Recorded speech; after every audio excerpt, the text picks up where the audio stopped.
جیم چا ہا خا، یہ 4 حروف ہیں اور اس کی بس ایک شکل ہے اور وہ شکل یہ ہے. اگر ایک ڈاٹ نیچے ہے تو جیم، ڈاٹ نہیں ہے تو ہا، اور 3 ڈاٹ ہے نیچے چا، اور ایک ڈاٹ اگر اوپر ہے تو اسے ہم کہیں گے خا. یعنی کہ یہ شکل ایک ہے لیکن اس میں حروف 4 ہے، بس ڈاٹ کا فرق ہوگا، نقطے کا فرق ہوگا. جا کے ساتھ آ ہے، الف کو ہمیشہ آ پڑھیں گے. جا، جا کو با میں جب، جب، جج، جد، جد، خر، خس، خس، خوش، جس، جس، جز، حت، حت.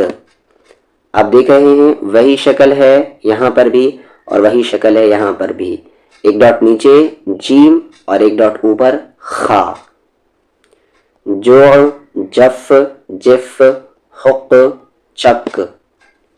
جب، جج، جج، جد، خر، خیر، خس، خش، خش، جس، جب، جز، حت، جا. یہ عین کی شکل ہے. جع. عین کی یہ شکل کب ہوگی؟ جب وہ بیچ میں ہوگا یا وہ اینڈ میں ہوگا. جف، حق، حق، چک، چک.